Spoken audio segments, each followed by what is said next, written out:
All right, folks. This is our last session together, and so we need to move quick today to make sure we get everything covered. So I will talk briefly about the exam logistics. Then I will very, very quickly go over the option stuff that we left off from last week or 2 weeks ago. And then I will talk about the final exam solutions, and then just finish up with Bitcoin or cryptocurrencies. So final exam logistics, I wrote the exam quite a while ago, maybe in mid-March. It's required by the university. So there's going to be 8 questions, just like your midterm. Each question has multiple parts, just like the midterm. Advice, just like the midterm. Be strategic. Some parts are easier than others, so make sure you look over the entire exam before actually trying to approach it, okay? And it will be primarily focused on the material after the midterm. So I probably won't ask you questions about like the gold standard, for example. I most likely will test your understanding of maybe triangular arbitrage, right? Just to make sure everybody gets it. But the other stuff that you learn after the midterm is just building off of the things you learned before, right? We introduced the AA and DD schedule, which is based off the money market and the financial markets represented by UIP. We also introduced aggregate demand, aggregate supply after the midterm. So you have the AA schedule, the DD schedule, and then finally you have the XX schedule, right, which is the target. So as long as you know how to move these curves up and down, left and right, whatever, you should be fine, okay? So just there are questions in the sample midterm that gives you, hints of what kind of questions I may ask, okay? It will be on campus, as far as I know, 3 hours, open book, open notes, just like the midterm, April 28th. So make sure whatever date I wrote here is correct. Double check, I don't know. That's just what I checked from what was given to me a few weeks ago from my department. And I presume there's about 133 students in this class, so I'm guessing you guys are LT1, and the afternoon class is LT5. So I think LT1 is in across the campus, right? You got to go further south, yeah. The difference, however, in terms of the format is you're going to be writing your answers in an answer sheet, which will be provided for you. So there's going to be a blue book or examination book, number your questions correctly, or make sure you answer your questions so it's easy to find your answers. And if you need extra sheets of paper, it will be provided to you. So I think there's 20 pages, which I think is more than enough for 8 questions. All right, so that's it. Comments, questions on the logistics. So open books, open notes, I most likely will be there, plus the 2 TAs and maybe another person, because I think there's 2 people minimum per classroom. So you just have to make sure you're familiar with the material and know where to find your reference when you need it. For those of you who are super prepared, it definitely won't require 3 hours to take the exam. Again, just like the midterm, I wrote it so that it can be finished within an hour and a half at most. Okay. All right, so before I go into the sample exam that I gave you a week ago, I'm just going to go over the option stuff. So I won't test you on this. This is just a reference for those of you who have no exposure to option pricing. I'm just giving you a very, very high-level overview of what option pricing entails. It entails a different type of pricing, right? Approach, right? We're no longer working with a DCF. We're thinking about changes in different states of the world, and that requires a different discount rate. And one way to solve for the price for an option is through what's called replicating portfolio, where you try to create portfolios that mimic the payoff of the option contract. All right, the option contract looks complicated. It's a max function, right? It's a max function that's a specific payoff, but you don't have to choose to exercise it. If you don't exercise it, you get a payoff of 0. If you throw in random variables into that max function and take the expected value, most people don't know what that expression looks like. What exactly are you solving, right? It's very complicated. And this approach, replicating your portfolio, it becomes easier to understand, right? It's not, you can, I won't show you the actual derivation, but when you do it this way, you can get a formula that you can solve by hand, okay? All right, so, and I also showed you from last week that if we were to solve a general solution for this example, so let me remind you what this binomial model example, the setup. You have two assets, one risky asset, which is a bond, right? Two states of the world, bad state, good state, bad state, doesn't matter. For the bond, you get the same payoff. But for the stock, good state, you get more, 20% return, whereas you lose 10% in the bad state. That's the setup, right? Both of them have a price of 100, okay, initially. And they can go up or down. Your job is to price this contract C that has a call option contract that has the following payoff. This max ET minus K, max function, means this is optional. You don't have to exercise it. If you choose not to exercise it, you get 0. If you do exercise it, hopefully it's a positive value for ET minus K. And in the up state, in the state in which the world is good, you get a payoff of 20, whereas you would not exercise when the stock price drops, right? So obviously, pricing it with just taking the average between 50-50, right? We assume that the state of the world is 50-50 between good and bad. That's a mistake because we're kind of avoiding the fact that you need a discount rate to account for the time value of money, right? Today's dollar is not worth the same as tomorrow and into the future and so forth. And so what we do is we try to replicate the payoff function, right, of this max function with a set of equations. And we solve for the weights of this portfolio that replicates precisely that contract's payoff. And we discover an interesting, which will basically inform you why the option pricing formula looks like the way it is. It's because it's a leveraged asset, right? You're borrowing money and you're going long on a risky asset. That's for the call option. It's the reverse for the put option. Right, cool, right? That's pretty neat. And solving for the price, you get 12.12, right? Another way to do it, or an insight from this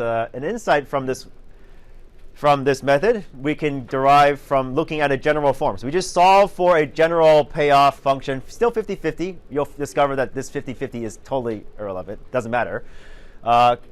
Contract payoff when it's upstate, when it's good. Downstate if it's bad.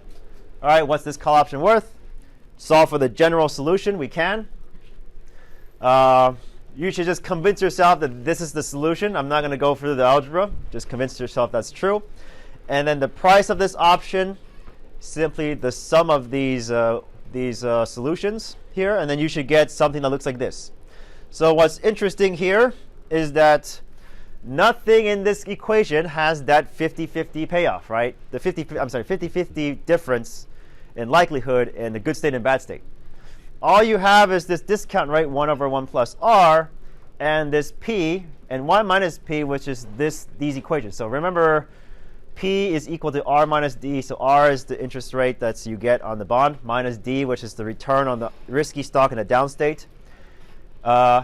And u minus d is the difference between the returns between the upstate and the downstate, or the bad state, good state of the stock. 1 minus p is just 1 minus this, and you'll find that it's u minus r, u minus d. So what's interesting, right, is that this r minus d, u minus d, it looks like something that looks like volatility, right? So, which makes sense. If you look at this, if you know about the option pricing formula already, this is why volatility matters in an options contract. And you can see it precisely here, right? OK, so what you should also derive from here, it looks like you are simply just taking the weighted average between these two payoffs and discounting it by 1 plus r. So again, if you know from, I guess, your understanding of risk discounting, right? It depends on how risk averse you are. If you're very, very risk averse, you require a higher discount rate. Yes. If you're risk loving, you don't discount things that much if it's risky, right? So in this case, you're only discounting by 1 plus r. So based on this formula, it looks like you are risk neutral, and I'll show you why.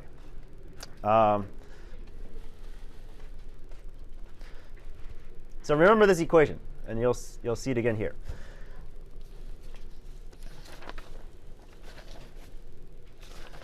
So let's plug in some numbers, okay?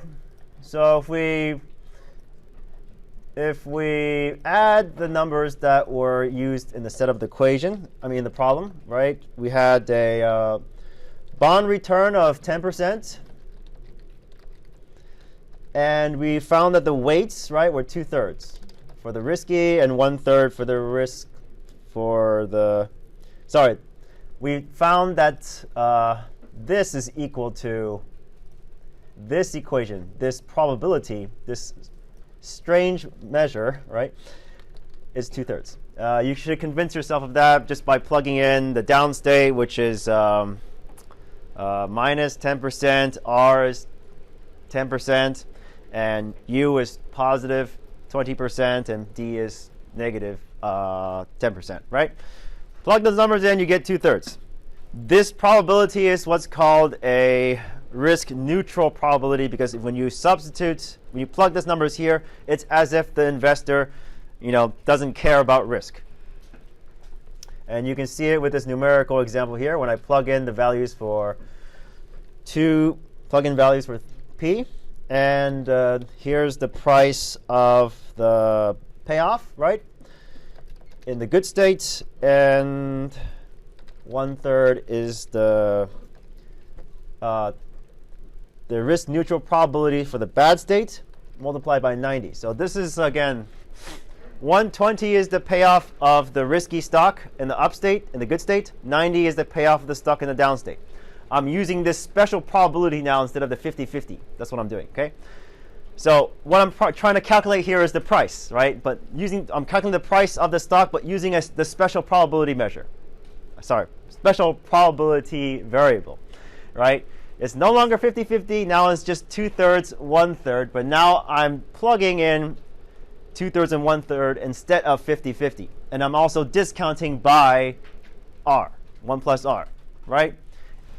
Do the math. You should convince yourself this is equal to 100. So this is the price of the stock.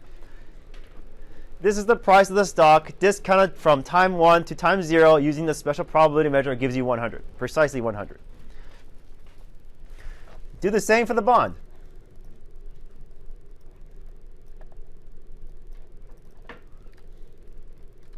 One over 1 plus 0.1 times 2/3, 110 plus 1/3, 110. This will give you also 100. So using this special probability, we can now use this measure. I call it a measure, okay? But this probability vector, okay? We can now price any asset as if we are a risk-neutral investor, because look at the price. Even though this stock is risky, the risk-neutral investor interprets the price as the same, right? He doesn't demand an additional risk premium. There's no additional risk premium here, because the price is the same based on this measure. So the insight here is there's two ways to solve for the option price. One is through a replicating portfolio, and the other is to solve for the risk neutral probability. They give you the same results. That's the kind of key insight and kind of the trick to solve for a very, very complicated mathematical equation when you're dealing with what's called continuous time. So continuous is different from this binomial tree model, because now you're thinking about time that has infinite amount of points between two time periods, right? Here is just 0, 1, 2, nothing in between. Continuous time is just infinite periods, right, in between 1 and 0. All right, so that's kind of the insight, okay? So summarize. Probability only depends on it should be the price, okay? So the price of the option only depends on the volatility. So that's U minus R, D minus R. That's where the sigma comes into the formula, right? This is why sigma is critical and people care about it when you try to understand the value of options. Okay, two ways to solve for the price. One is through replicating portfolio to mimic the contract payoff. The other is through identifying or solving for the risk neutral probability, which is what's called risk neutral, because it's as if the investor doesn't care about risk, doesn't add a risk premium onto the risky stock. Okay, so that's the insight. That's why Black and Scholes won the Nobel Prize, because they realized this deep insight, and now they can solve European call options very, very precisely. Right? They can have a closed form solution. Closed form meaning that you can come up with a mathematical formula. Okay, it's not estimated. But of course, options aren't all European anymore. Okay, there are American options in which you can exercise anytime from time 0 to maturity. That equation has no solution, no closed form solution. It can only be estimated through numerical analysis or from simulation. Okay, I don't know, for those of you who want to be quants, that's something to look into if you care about that. Okay. So last thing I want to talk about is actually the formula itself and how that's different for currency. So I accidentally closed it.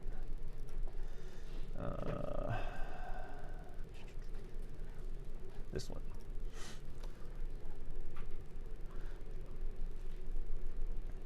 Or maybe I have it here. Sorry, I opened it again. OK, so the formula.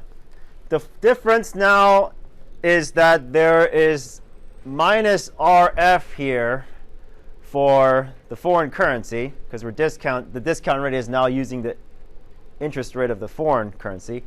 And you're using RD here for the domestic currency. The reason why is because for call options, you're going long on the risky or foreign currency, right? So you have to use the proper interest rate for that one. And therefore, when you're borrowing domestic. So you're borrowing at this interest rate. OK? So that's the difference. That's the only thing you need to pay attention to when looking at option prices for foreign currencies. This stuff you'll learn, you should have learned or will learn in the future. I don't know. But anyways, this is the formula. And you can see what this formula is saying, right? It's saying I want to short debt, right? I want to borrow something. Yeah? I want to borrow something and go long on the risky asset. Yes? So it doesn't have to be foreign currencies. It can be stock price. It can be whatever. Options on anything. This is what it's saying. It's a leveraged position. You're borrowing something. You're going long on something. These other parameters is just because of the consequences of normality and the way stock prices move and stuff like that. Assumptions are based on that. You don't have to know that, okay, for this class. Cool? All right. And there's a relationship between the put and call price, and that's here. Okay. I won't derive it. Just and I won't test you on it, just for reference for you. Okay. Okay. All right. So that's all I wanted to say. So any questions, comments on the options? So the only thing I'll test you. So this is another hint for those of you who are insecure. There will be a question on options on the exam, okay? And it will be very, very similar to the one I gave you in the practice exam, which I will go over in a bit. So that's another hint. All right, so if there's no other questions on options, I will go ahead and just go over the practice exam. So let me pull it out.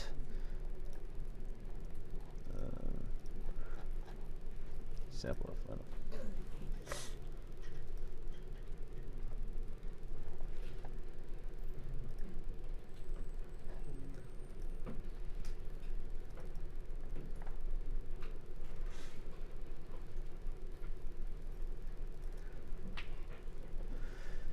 Alrighty.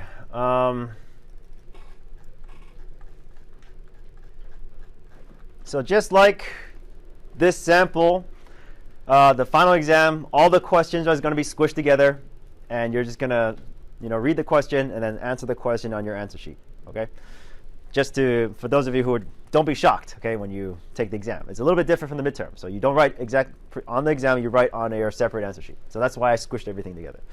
Okay, so these questions, I wrote it in such a manner that I assumed the student wouldn't have open book, open notes. So some questions, obviously, you won't see, such as like, this trilemma question. I could ask you if it was closed book, right?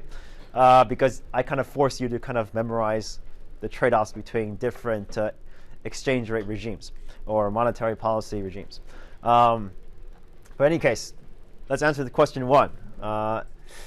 So question 1 asks, explain why the 3 macroeconomic objectives in the open economy trilemma are only pairwise achievable. So let's list out those objectives, right?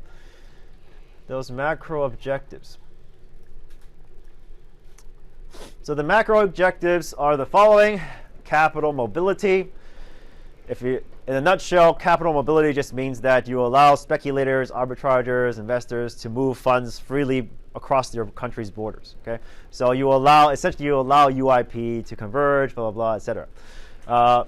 Exchange rate stability, take it to the extreme. It just means that the exchange rate is fixed, but of course there's gray areas in which exchange rates are managed, or there's some forward guidance of where the exchange rate should be. But in any case, management of the exchange rates to give you stability.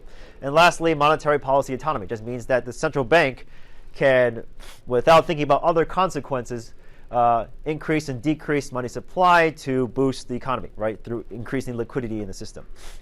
So of course, we talked about last week, we can't have all 3, right? And we can go pairwise. We can choose 2 and then explain why the other one's impossible to choose. So let's go ahead and do that. 1 and 2, or 2 and 1. If you have capital mobility and you have exchange rate stability, then, as you all know, to maintain exchange rate stability, 3 must be a slave to 2, right? You must utilize monetary policy to fully commit to this exchange rate peg or management.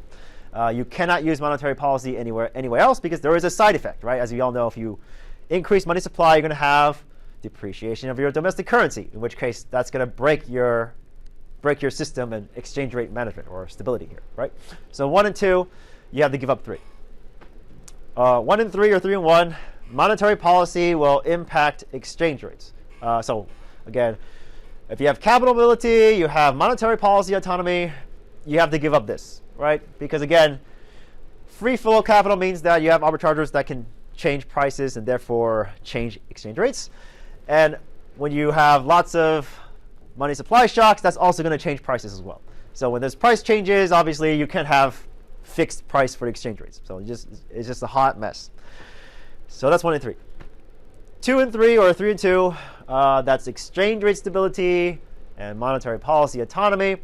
If you want stable exchange rates and you also want to, expand your money supply and decrease your money supply, well, that just means you can't have speculators coming in and, removing cash on the table. So you have to have restrictions on capital flow.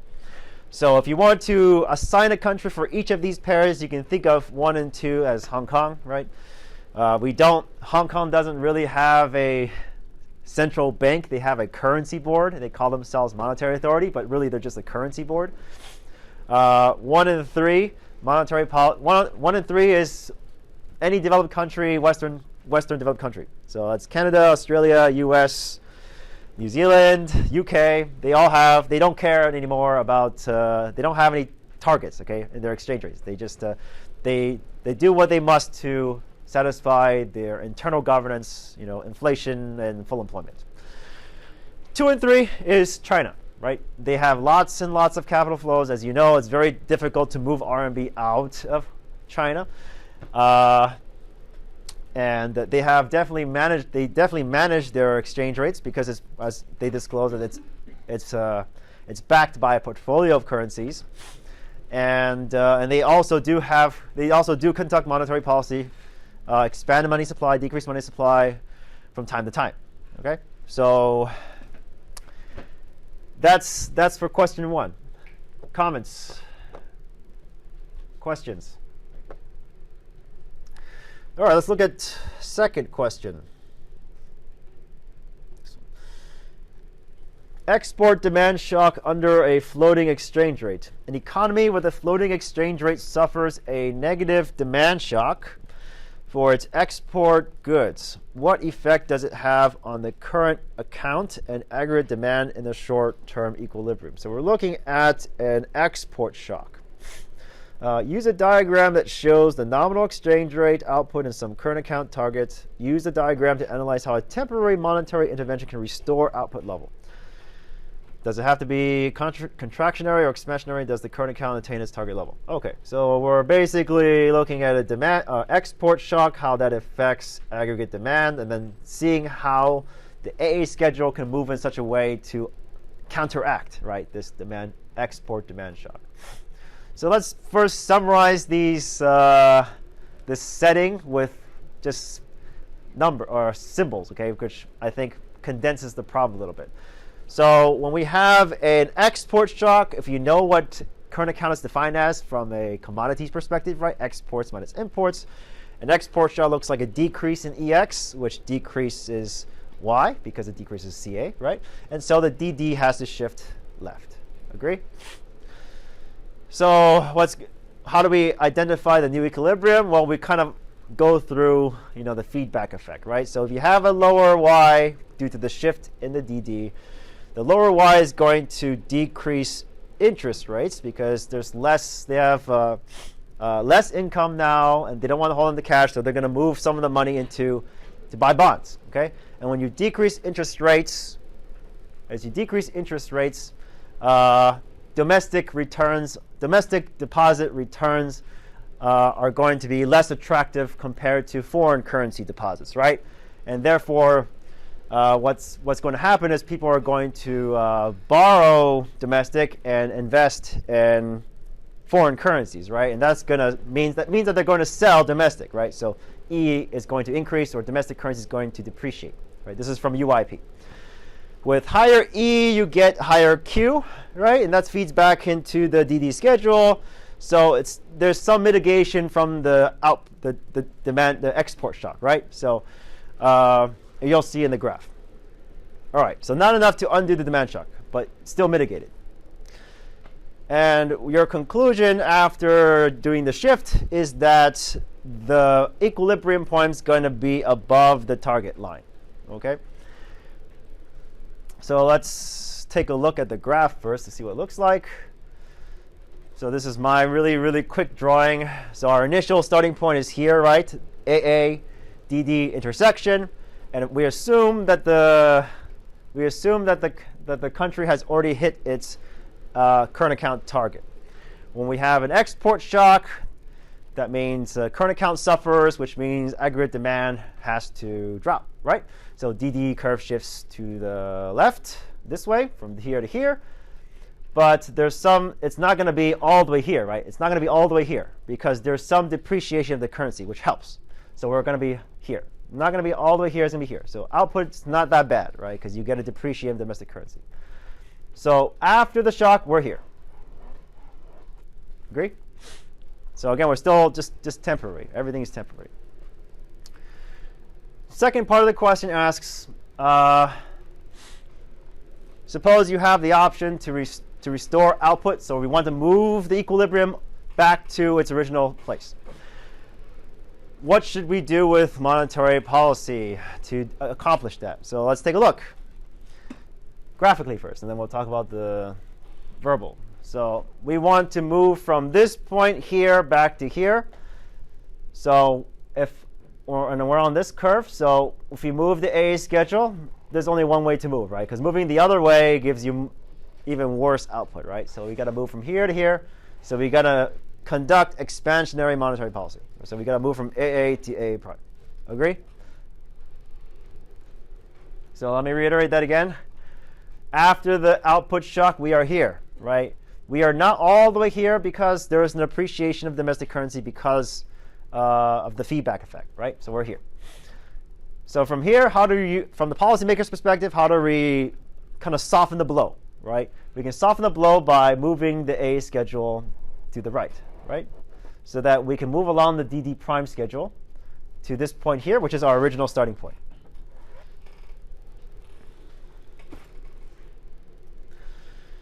So the AA needs to shift up to restore Y back to its original output level with monetary expansion. So when you increase monetary expansion, you decrease interest rates even further, and they can accomplish that by open market operations, by buying bonds, and that's going to push up the exchange rate. Yes? Yep. more money in the supply, more money in the system. And naturally the exchange rate has to suffer, right? It has to depreciate. A more depreciative domestic currency will yield higher output, and you just have to increase money supply just enough to cancel out the export shock, right?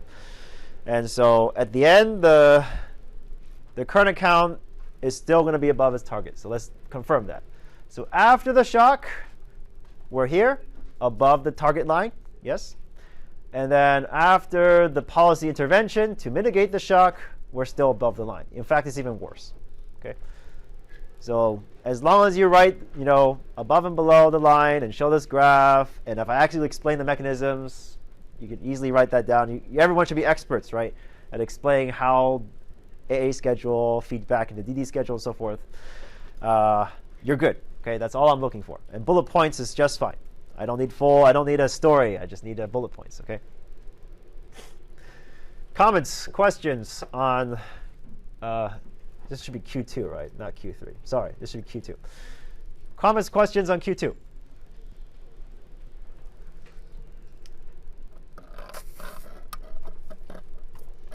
All right.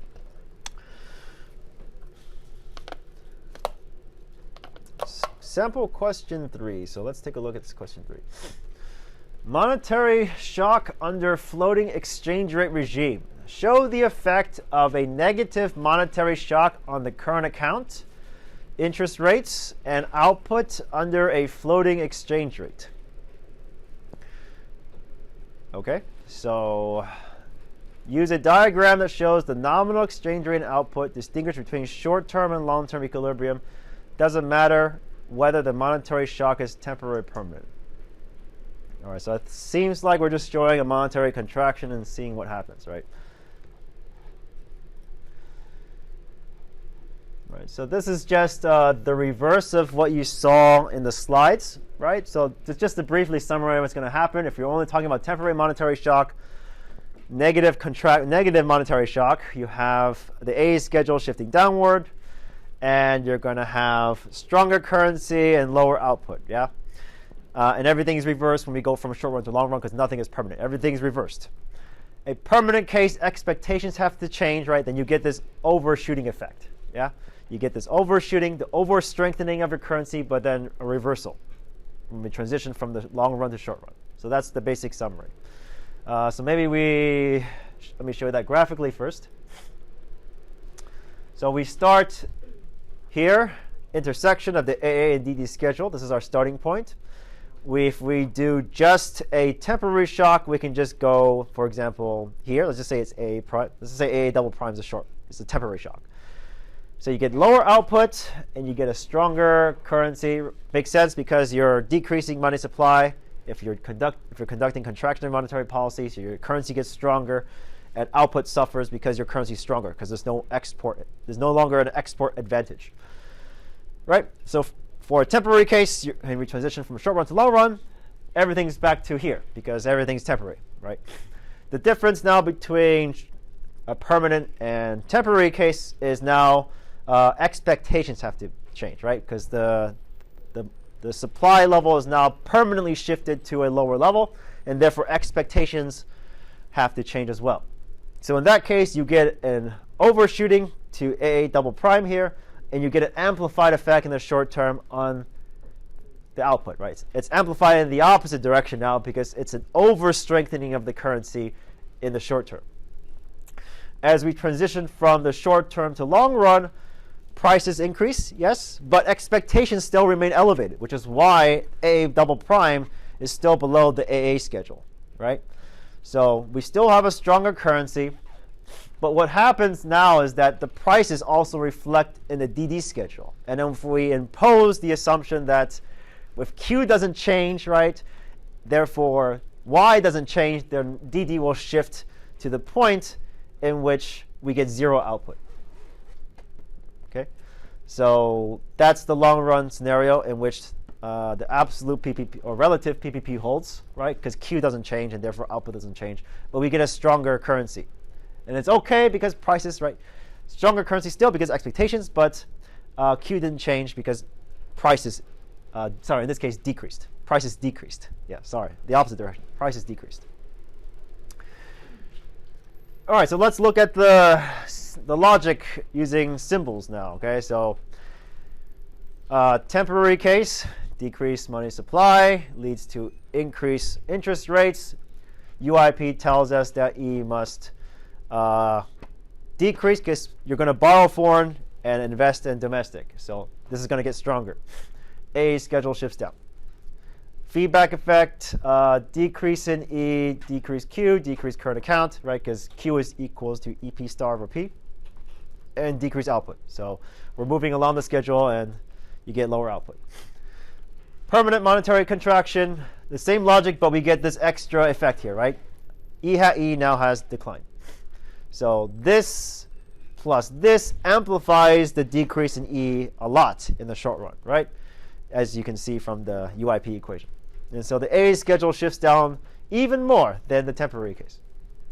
The long run, just in this class, just means prices are now flexible. Prices must reflect everything that changed, specifically the change in money supply, which is permanently changed.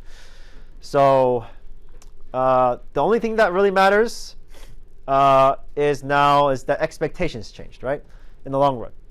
And therefore, E is only reflecting the change in expectations. So that's why the A schedule moves back, but not all the way back, right? It's still stronger than before because expectations has changed. AA schedule shifts right because decrease in P, right, will actually increase Q and actually increase the current account from short run to long run, but all the way to the point in which the change in output is overall zero, right? Because we assume that if the Q doesn't change, if relative PPP holds, then output doesn't change, right? Because everything's driven by the current account. Cool. So I don't want to confuse people. This increase in Y just means going from the short-term output shock to the original starting point, right? Why not? Okay. So for reference, you should check the notes on permanent monetary expansion. I did the same analysis, but just now this is just reverse, right?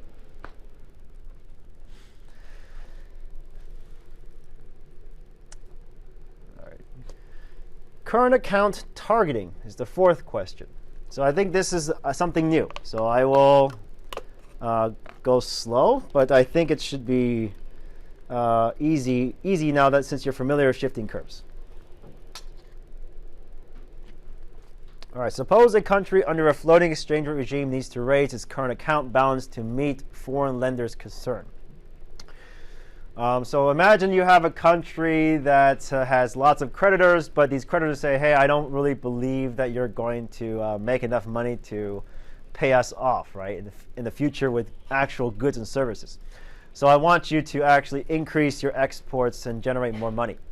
All right, so the country basically therefore has to, signal to the rest of the world, well, I'm going to meet this export target now, and therefore the entire XX schedule has to move in a direction. We'll figure that out, which direction. Use a diagram that shows the nominal rate, output, and the current account target to analyze how the change in the target level alters the country's perspective on the current equilibrium. So let's look at how things must change. So I'm going to walk you through the logic and how to shift the curve. All right, how do you shift the XX schedule? XX schedule is defined in the following way. Current account target, which is a fixed number, it's like $100 million, $100 billion, whatever that number is, okay? Equal to some function, whatever it is, function of Q, that's positively related, right? We assume the Marshall-Lerner holds, and we assume that export incentives will drive, so relative prices will drive the current exports, okay? And Y minus T is disposable income, which is our proxy for incentives to import, right? So this is a minus sign here. So if you increase your wealth, you have people going to import goods, and that's going to hurt your current account. If you have more expensive goods abroad, goods and services are more expensive abroad, your country's goods and services are at an advantage, right? So that's going to incentivize domestic exports. So positive sign, positive relationship between Q and current account, negative relationship between disposable income and the current account. All right, so how do you shift the curve? So if we decide to increase CAT to some higher value, let's say CAT prime, how do we adjust the current account equation such that we have equality again, right? That's the question you should be asking yourself. Well, there's two ways to look at this. Let's just hold one variable constant and then move that variable in a direction and see what happens, right? So first way to look at it is to fixed disposable income y minus t. How do we change the current account on the right-hand side to match the now higher current account target? Well, you can increase E, all else equal, which basically means we don't change our imports. So we don't import more goods, but we somehow make our exports more attractive, right? And so E has to rise, right? So more exports don't change imports. Yes? That's one way to see it. Another way to see it is, well, let's fix Q and see what happens to y minus t. Yeah?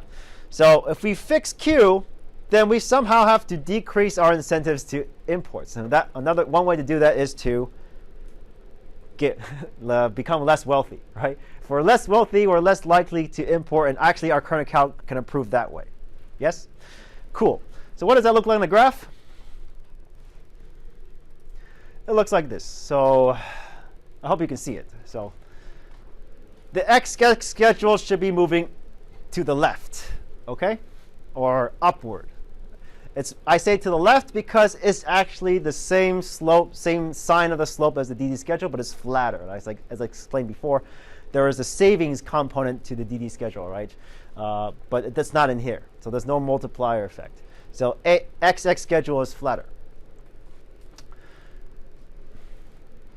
So what that means is that you if you fix Y, you must have a higher E. So the curve shifts up. Agree? We just fix our disposable income, which is this axis here. E has to move up to reach our higher target. Concur? That should not be confusing, I hope, right? So that's probably the most obvious way to think about it. Fix disposable income, fix output. To reach a higher target, you must increase E. You must be more competitive in your exports, and you must export more goods and services, to meet that current account target. All right, second way to look at it is through fixing E. Probably less intuitive, right? So we can move from here and cut our income all the way here, right? That's another way to think about it.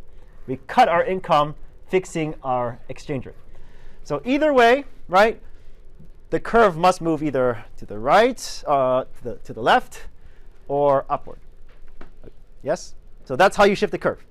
If you decide to increase the current account target, the XX schedule moves up or to the left.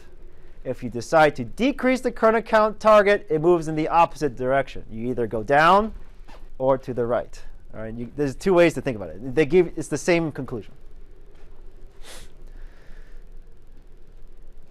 Comments, questions? So, yeah, this is something new, and I most likely will ask you something on this.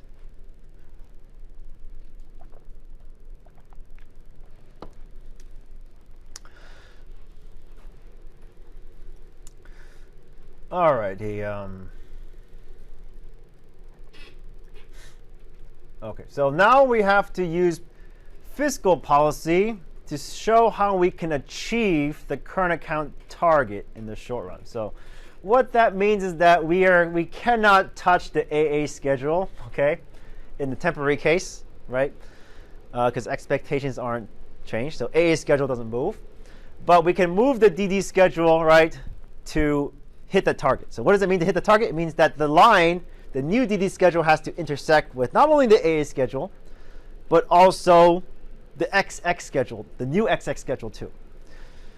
So along the AA schedule, we move the DD from here to the intersection point in which we have everything intersecting. So the only way to hit the target is to actually, ironically, be more conservative. You have to kind of convince your citizens to be, don't consume so much imports, right? And cut their income somehow, right? You can do that by increasing taxes. You can cut government spending, whatever. Okay, so that's one way to hit the target. So it's a temporary case, which means expectations doesn't change, and everything will be undone.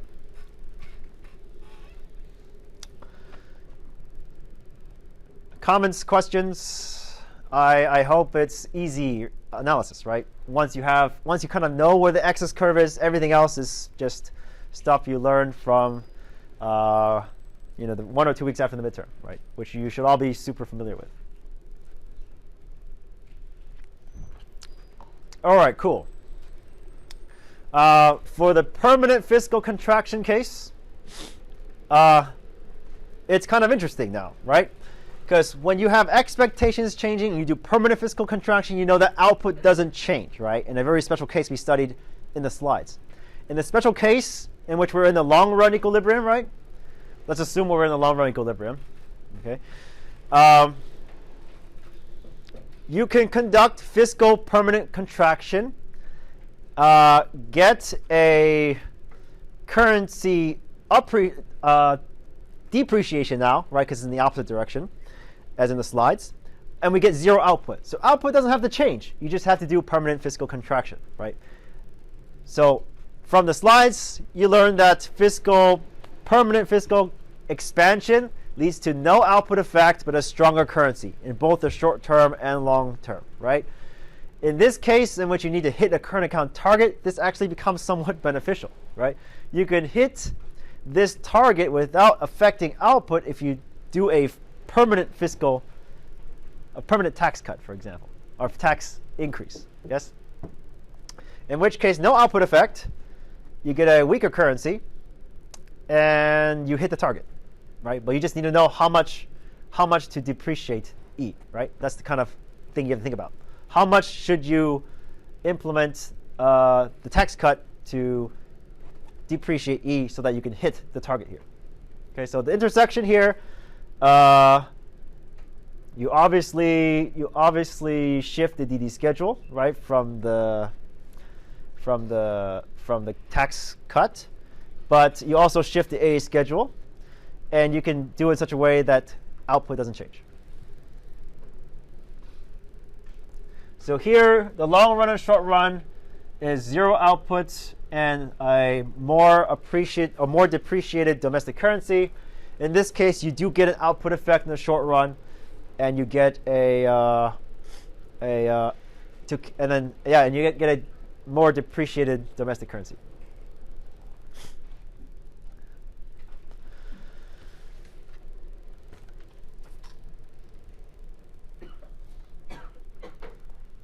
Okay, comments, questions? So this is something new. Again, I think you may need to think about it a little bit more. But for sure, this is something I most likely will ask you on the exam, so just be prepared.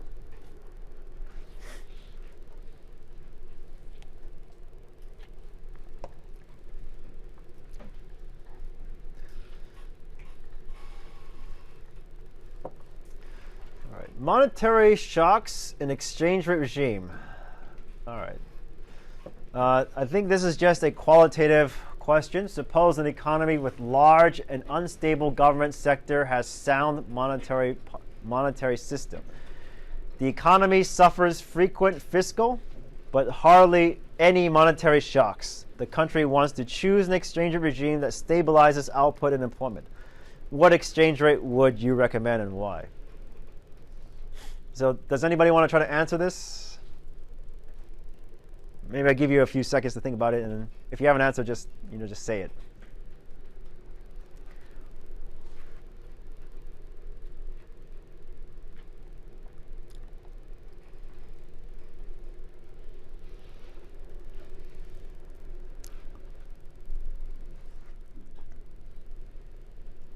Anybody had any ideas? Any ideas? There's only two options, right? Either like a fixed exchange rate regime or a floating one, right? So which one is it?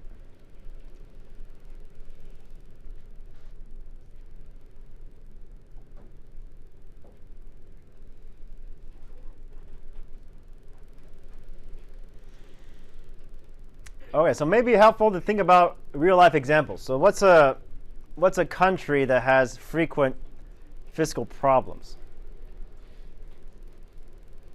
Fiscal meaning that they have active debates over how to spend their money, how to raise their money. There's often messy legislations, and these legislations take time, and sometimes the results are unexpected. It's always in the news.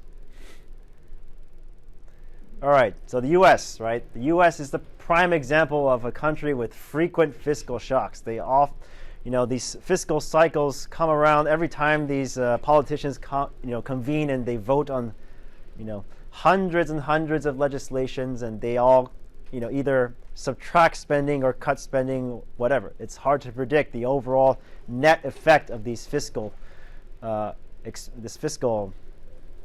expenditures. So if you have something that changes, if you have a DD schedule that moves frequently, and you need a tool that allows enough flexibility to meet those changes, then you should definitely adopt a flexible exchange rate regime. Because as you know, when you fix your exchange rate, you are tying your hands, right?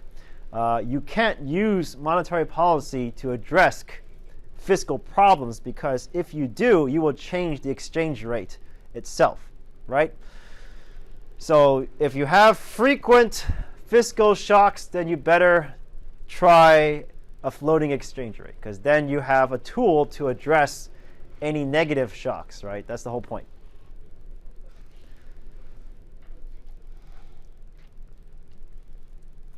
All right, comments, questions? So, okay. So that's question 5, and I have a slide that gives you these answers, right? Yeah, central bank credibility means they can change expectations, market sentiments, which amplifies alpha effect. Okay, cool. Question 6. All right, question 6.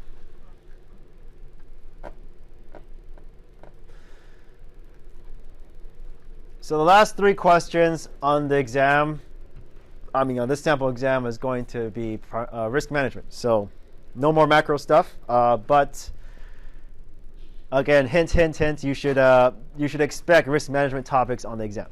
Okay. All right.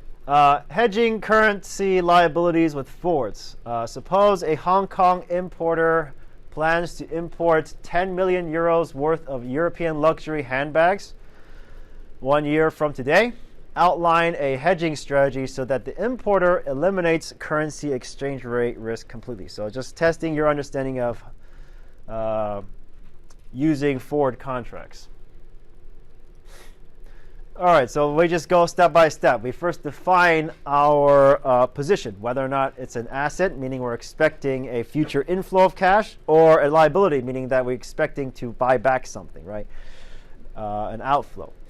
And so, number 1, plans to import just means they plan to buy something, right? They want to buy something, so there's an outflow of an asset or currency. So they have to pay 10 million euros in 1 year, so it's a liability. So given that definition, you should know what kind of forward contract to take on. So that's kind of the key point of this question.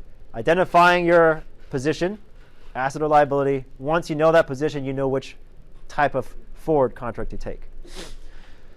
So here you're going to long forward, but let's just describe everything in the mathematical equations that you saw on the slides.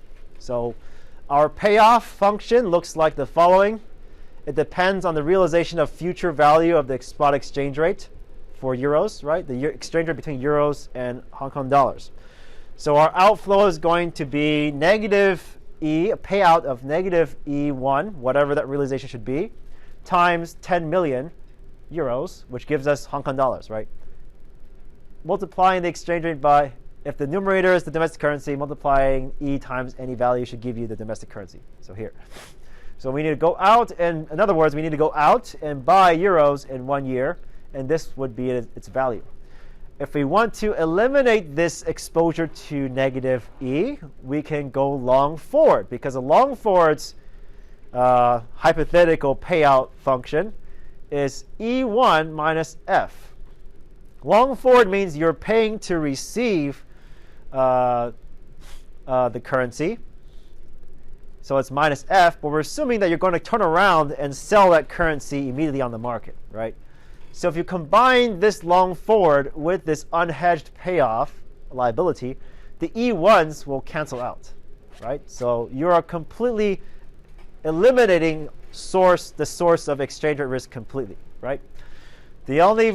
Everything is known today. You will only have to pay out F, right? You don't have to worry about E. So the final payoff is therefore GE1 plus FE1, which is just negative E1 plus E1 minus F times 10 million. E's cancel out. All you're left with is F. So F times 10 million is the only thing you have to worry about. No more exchange rate risk.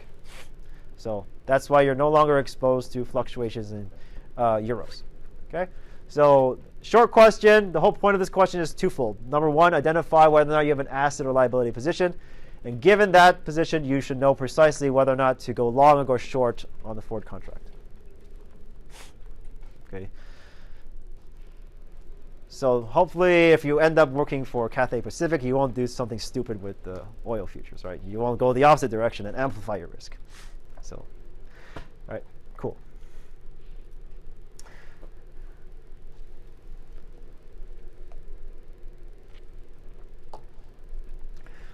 All right, so this question is just asking you to construct a butterfly portfolio or butterfly spread. That's what the strategy is called. So on the exam, you should expect me to ask you, I give you a story, and I will tell you to design a portfolio of options that pinpoints exactly my risk exposure. Okay, that's kind of how I write exams questions. So in this case, it's pretty much I kind of omit the story, but I tell you what kind of portfolio to construct, right? That's this question. All right, so let's read the question. You want to construct a long butterfly option spread on US dollars in Chinese yuan. Your long butterfly option strategy consists of the following options. So even if you don't know what that is, butterfly options, I tell you what the portfolio consists of. So don't worry if you don't know what terminologies are. Okay, I will tell you everything.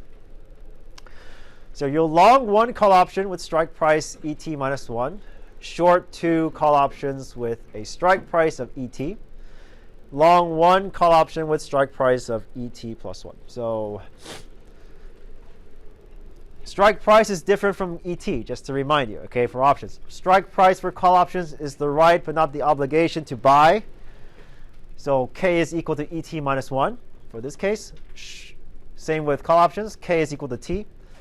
Or they're all call options. Okay, cool. So K is equal to T plus 1. Okay, but so the difference here is you're shorting two call options. So you're not the one buying the call option, you're selling it. So you get something, but you may have to pay out your counterparty if the underlying asset price or currency here is in the money, right? If it makes the contract in the money. Okay, suppose each call option is for $1 US and ET equals 6.28. What does your payoff function of your options portfolio look like? Plot the payoff of your option portfolio on the y-axis with respect to the realization of ET at the future time T. Okay, so in other words, let's just do a payoff table and just write out all the scenarios, right, in the columns, right, and then row by row identify the payout structure depending on those scenarios, right. This is just scenario analysis going by, every case by case, right. Let's go ahead and do that. All right, so here on the first column are the instructions, right, to construct a portfolio.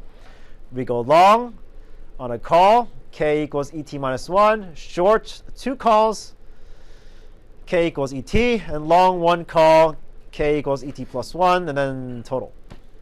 Okay. Yes, so let's go down the list. So the current price is 6.28, right? That's the current price. But in any case, 6.28 minus 1 is 5.28, right?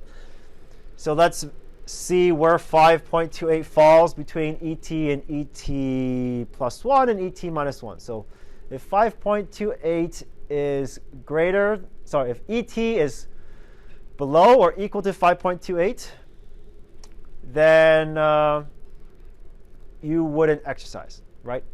So it's a payoff of 0. So you would only, so I'll remind you again, long call option means you would only exercise if the actual price exceeds the strike price, which is ET minus 1. So ET below the strike price, 0. ET now is above the strike price of 5.28. That's ET minus 5.28, yes? Because you would buy at 5.28 and turn around and sell it at ET to get a profit. So anytime ET exceeds 5.28, you would always get the same payoff. Yes, because you would always buy at the 5.28 and then sell it at ET. The higher, the better. Second row, short call option. Short call option means that your counterparty would exercise if the actual price exceeds 6.28. So this case here, first column, it's below 5.28, won't exercise, 0.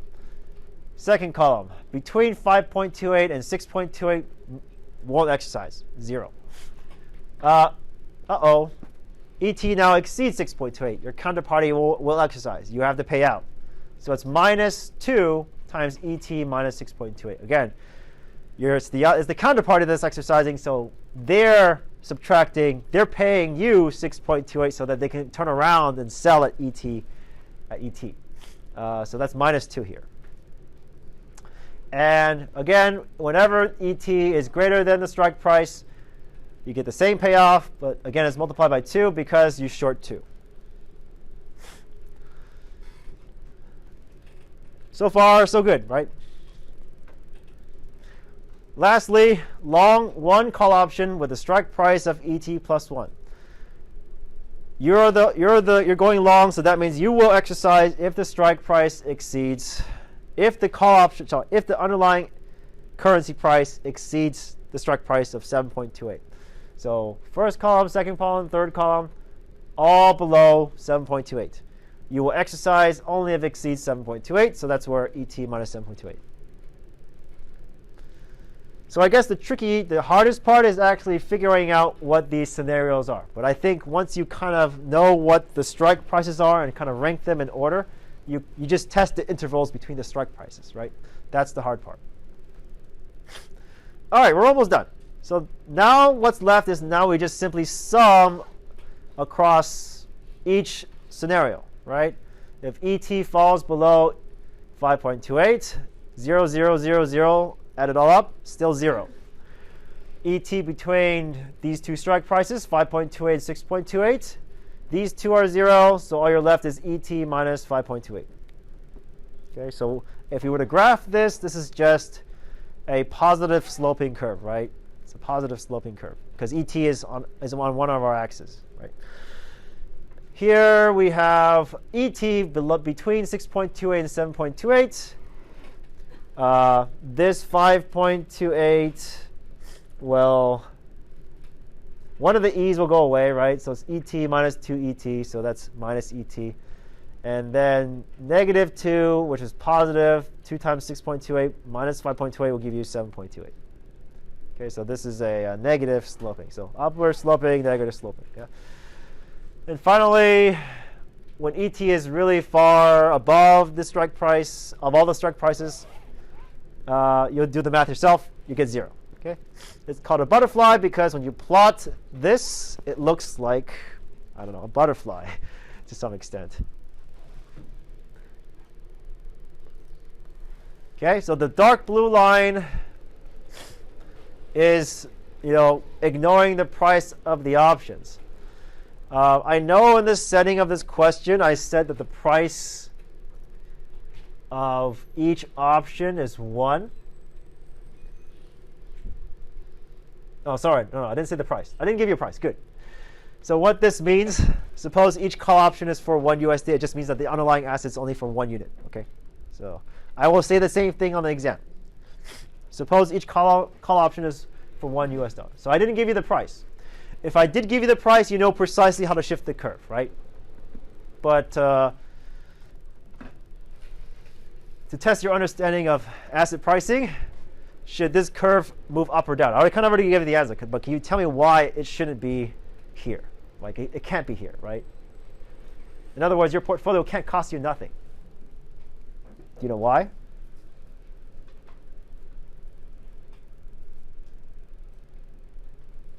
It's risk-free. Yes, you get something from nothing. Costs you nothing, but you get free insurance. In fact, it's all upside, right? It's all upside between here. It can happen, okay? It's going to cost you something. So it has to shift down. There must be some cost. Otherwise, it's free insurance, right? Or free risk management, free lottery.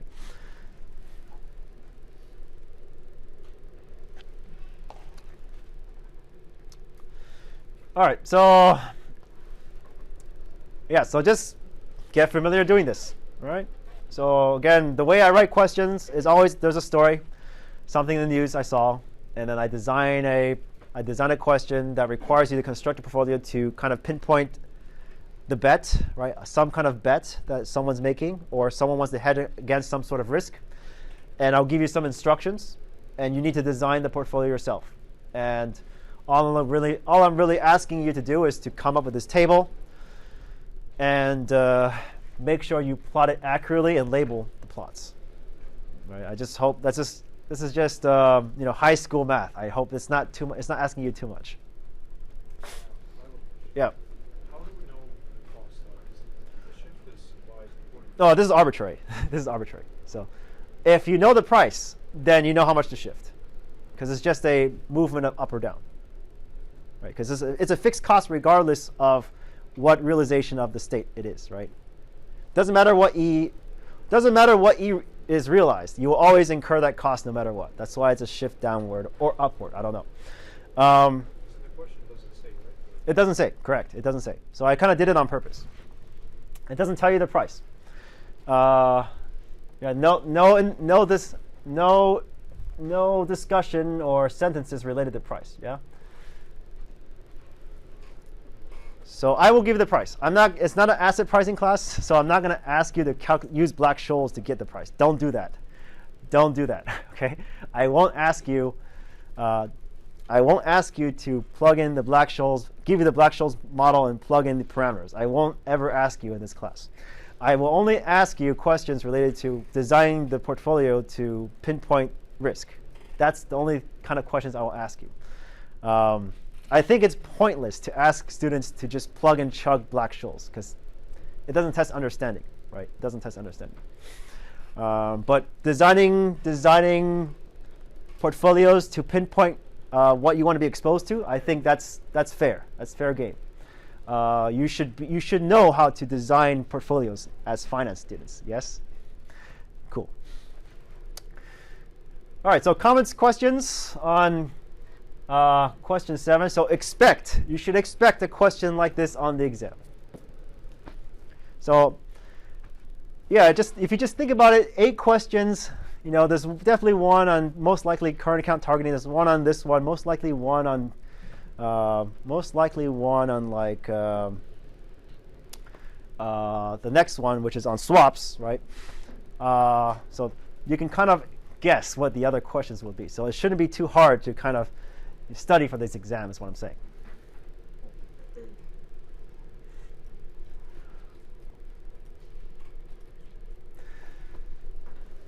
Okay, currency swap valuation is the last question I have for you for practice. So let's read the question together. Suppose you want to enter into a 4-year currency swap agreement so that you receive US dollars and your counterparty receive euros. Assume the notional amount is 10 million US dollars. At the time of contract origination, the spot US dollar per euro exchange rate is 1.23. U.S. annual interest rate is 1%. Euro interest rate is 2%. Suppose after 2 years, euro appreciates and the spot exchange rate increases to 1.25. What is the value of this currency swap contract? Ignore counterparty and credit risks. Okay. So review again, just big picture, what this question is asking you to do is asking you to basically price a portfolio of bonds. We agreed in this class that we're going to think about swap valuation as a portfolio of bonds as opposed to portfolio forward contracts.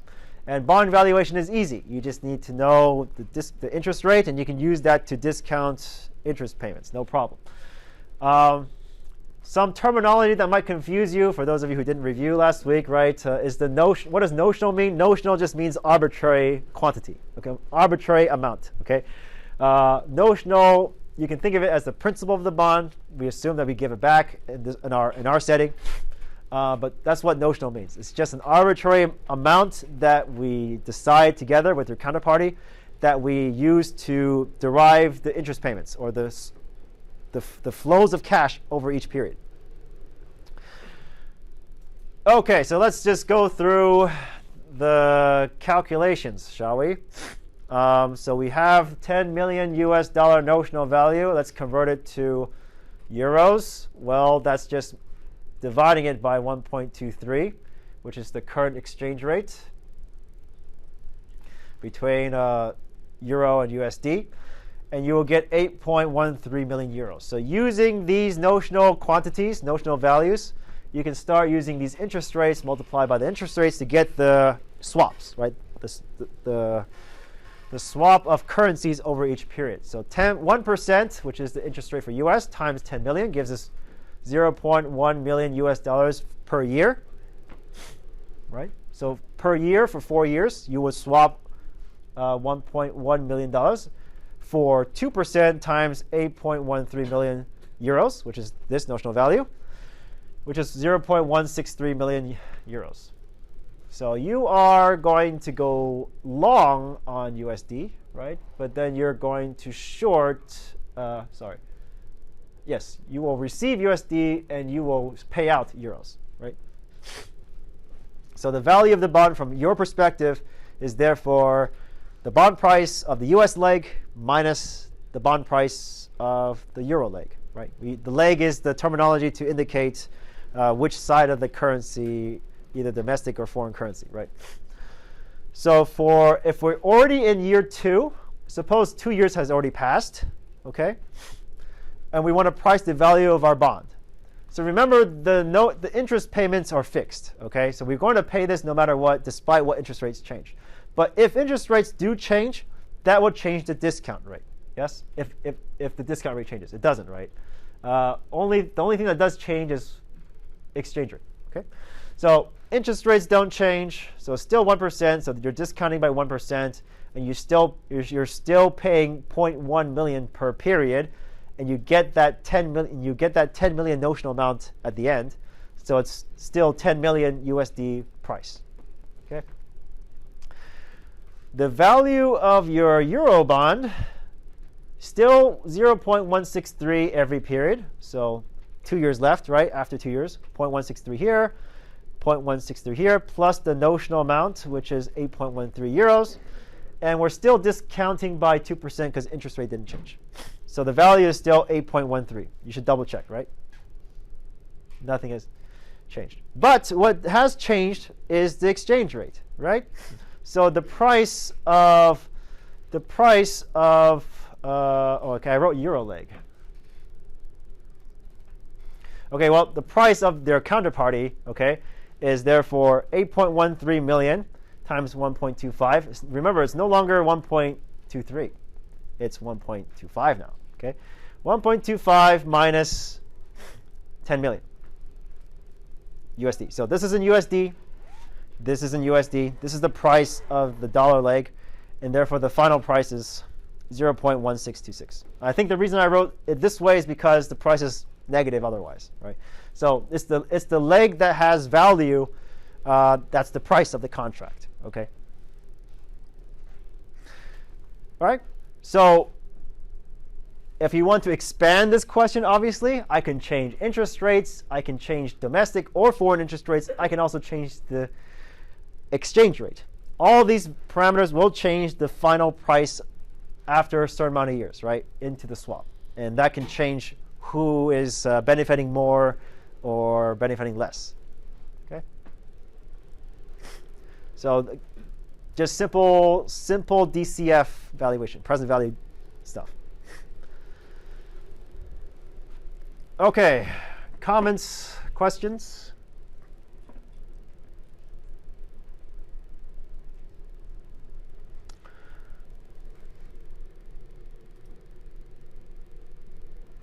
Okay.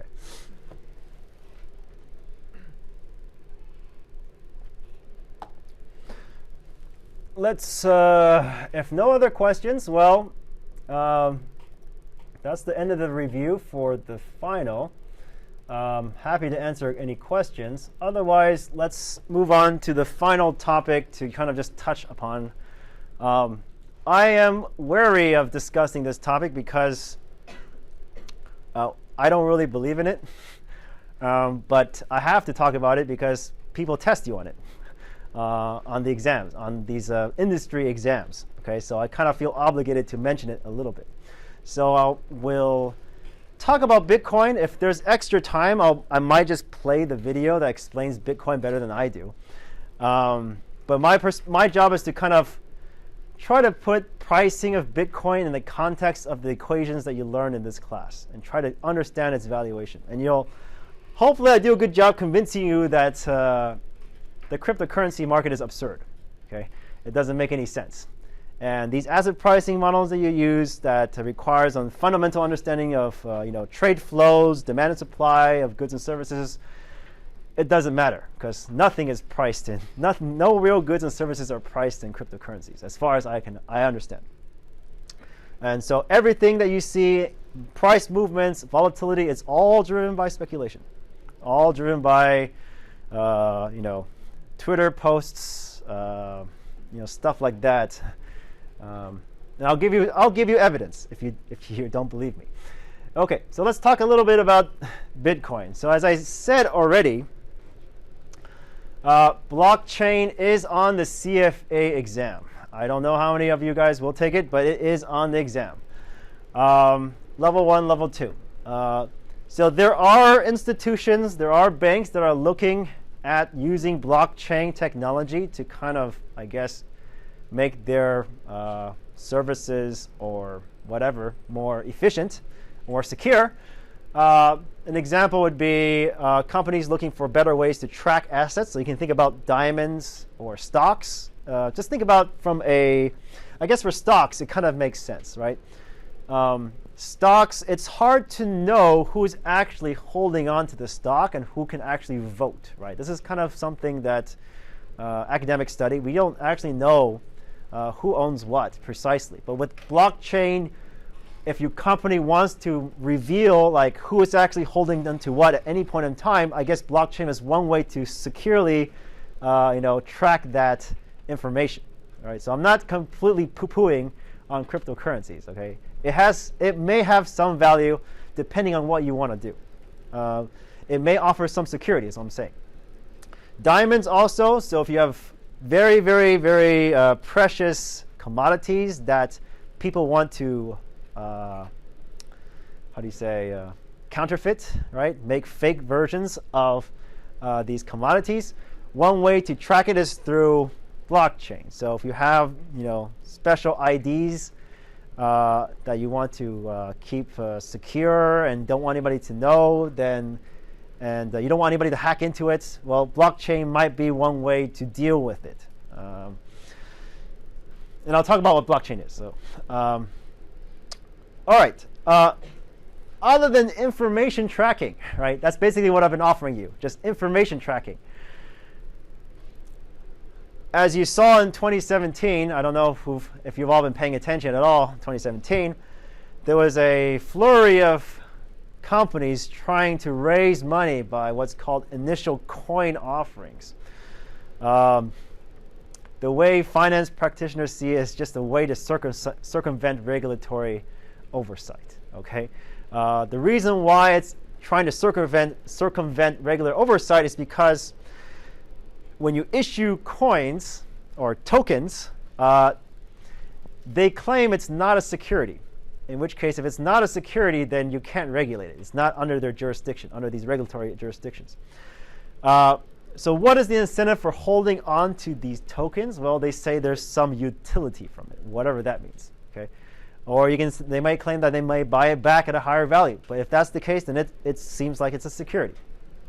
But in any case, if you want to see it that way, that maybe this is a platform or technology that allows people to raise money, sure, people have done it. You can raise money, you can sell tokens, you can raise Ether or Ethereum by issuing tokens, and then you can use those Ethereum to buy or liquidate to finance your projects. Sure, you can do it. Initial exchange offerings is like, you buy some tokens and you get listed, then you can sell your tokens for a higher value. It's kind of like going IPO, but not really, because it's not a regulated exchange. Okay, it's a exchange that's nobody knows what goes on. Okay, so maybe let me explain what blockchain is from my perspective. It's basically a database, okay, that's decentralized, which everybody has a copy, but it's very, very difficult to change. If you want to change, you have to exert money, either money or physical or power, okay, energy. You have to exert energy. You have to destroy something to write something on the database, okay? And it's done in a very, very clever way, in a decentralized way, but at the end of the day, very inefficient, okay? It's inefficient, but you get a lot of security in exchange, okay? That's my understanding of blockchain. So as you can imagine, a decentralized database that's very, very difficult to change, very difficult to hack. Great, right? Maybe beneficial for tracking sensitive information that you don't want people to tamper with. Great. This thing, I don't know. I don't know about coin offerings. This is kind of in the zone of those non-fundable traded tokens, which is kind of like the mirror image of this. Tokens tend to be fungible, but then you go the opposite direction where you have every token that's not exactly the same. Why does that have value? I have no idea. Okay, but this part I have a question mark here. Okay, but here I can kind of understand. All right, and some may argue that, well, it's just another asset class, in which case you get the diversification benefit, right? If you've taken investments, courses of any kind here, right, you should know that when you have more assets in the world, you get a diversification benefit. It's always good to have one extra asset to kind of move some of your funds away from being too concentrated, right? You get some risk sharing across different assets. That's what people mean by diversification. I don't know what that risk is. I don't know what it is. People say it's inflation, but I don't know. Recently, Bitcoin increased to $30,000. I don't know if it's because of this. Some claim there's liquidity benefits from having tokens. I don't know. And well, certainly I believe this: economic mobility. So if there's war, and you want to move your money across borders, despite the fact that governments have shut down all financial institutions, this is definitely a way, right, to move your money. You buy Bitcoin, and you go to another country, you flee, and then you cash out your Bitcoin somewhere else, right? You don't have to deal with banks. There's no financial institutions. There's no blockade. You can be a criminal. You can be whatever, and you can move your money. Easy. Capital flight. I believe that. Okay.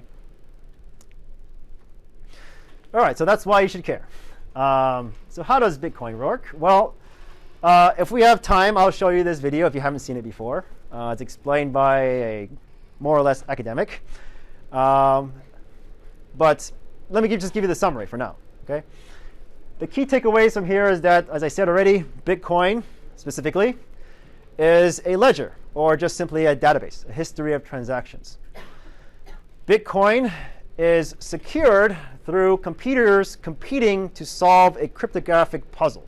So the way to think about this, just in as simple terms as possible, is it's an expensive lottery ticket. Okay, everybody competes to secure the blockchain. So if there's a new transaction that's broadcast to everybody else, right? Every computer has to compete to secure it, and they have to solve this puzzle.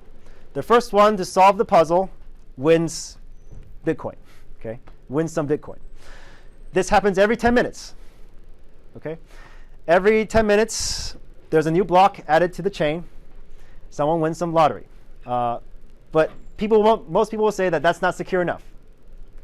So typically, you have to wait for 3 blocks extensions to people really claim that it's secure enough. Because some people may say, well, this block extension is not the true block, right? As I already said, right? It's a competition, but sometimes competition ends in ties. Yes? That's when things get really messy. So as you can imagine already, this system is very, very messy, very, very slow, and very, very expensive. Even if somebody wins the lottery and the block is extended and is secured, that block extension may not be agreed upon as the true block. Okay, the block extension, the true Bitcoin. You have to wait maybe 30 minutes to really be confident that the chain that's been extended is the true database. Okay, the true database of the newly written transaction in the network. Okay.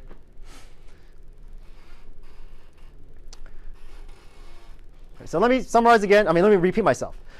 Bitcoin is a database of transactions. If you want to write something on the Bitcoin, on the ledger, somebody has to commit a lot of energy to solve this cryptographic puzzle. If you're the first one to solve it, you have so-called extended the block, and that's the true chain. So the idea here is the block with the most computational work is the true blockchain, right? Because that's the block with the most extensions, so to speak. Okay. This is a messy process. It's a competition. Sometimes there's ties. Sometimes there's disagreements who's the longest block. So you have to wait a while, up to 30 minutes, up to 3 extensions, to actually to be confident that the transaction that you made 30 minutes ago is actually on the real blockchain. Okay? So at any point in time, there is a lot of disagreement, is what I'm saying. And that disagreement is only resolved with time. Okay? And this is all by design. This 10-minute extension requirement is a function of the difficulty of the puzzle. So if there's a lot of people, if there's a lot of computers trying to solve the same puzzle, you obviously solve it faster. So they have to make the puzzle more difficult to make it last 10 minutes. Okay? So the 10-minute mark is an average. So on average, the block gets extended. The Bitcoin blockchain gets extended. But when there's more participants, that puzzle gets more difficult, so that it takes 10 minutes to solve. Okay. So let me know at any point in time something doesn't make sense. But I hope maybe from 2017 you yourself had did some research and it's not. Yeah. Sorry? So who is the one making the puzzle in the first place? The code. So the code base. So Bitcoin is a code that's on every computer system that has a copy of the blockchain. Okay, and it's hard to change the code. You have to have consensus. This is a different topic, and this is a more technical topic that I don't know much about. But the point is, if you want to change the code, for example, if you want to change 10 minutes to 20 minutes, how do you do that? Well, you need to get everybody who participates to agree that it should be changed to 10 to 20 minutes. Yeah?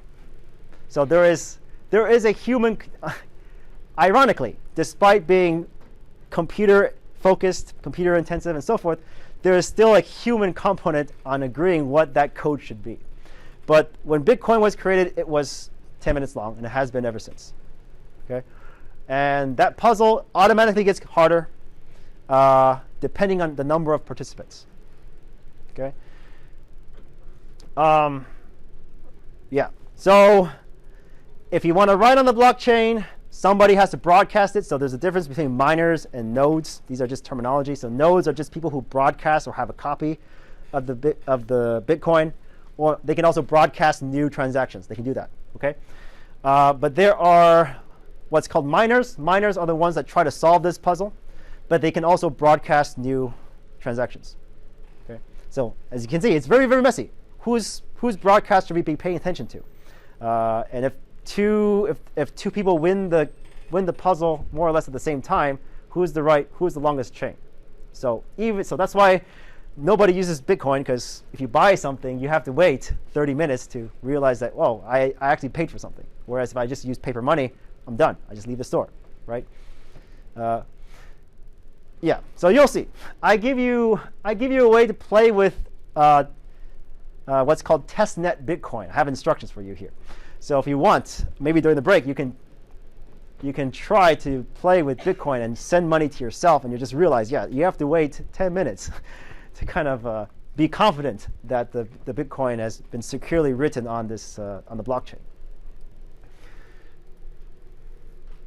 All right, so specific to Bitcoin. So every blockchain have their own what's called a consensus mechanism, which is how nodes agree which is the true chain. Okay, which chain is the true one? For Bitcoin, it's called the Nakamoto consensus. It's based on what's called computational work. So the chain with the most computational work is the true chain. Okay, it doesn't mean the longest chain. It means the chain with the most work. Okay, the most computational work applied to it. As I said, it's possible to have stale blocks or blocks to which they were successfully mined, meaning there's a puzzle solved, but it's not included on the longest blockchain. So some transactions do fail to get written on the chain, and you have to start over, do it again. Okay. The trade-off of having this slow mechanism, and I guess it's slow but it's secure, is that you're open to what's called the 51% attack. So in the case in which you have one institution, one entity, one person controlling 51% of the computational power in the world, he can he can change the ledger at will, right? He can write his own transaction, delete transactions, create a new fake chain, and just continually, if he sustains this 51% enough time, over time, that chain will have the most work, and therefore you have to agree, based on the Nakamoto consensus, it's the true chain, right? It's the one with the most work, because he has the most computational power. If he sustains 51% for, like, I don't know, a few days, right, then the entire network is screwed, right? You should see Bitcoin value go to zero, because Bitcoin, I think its value comes precisely from the fact that it's secure. And if it loses that security, then it's too bad, right?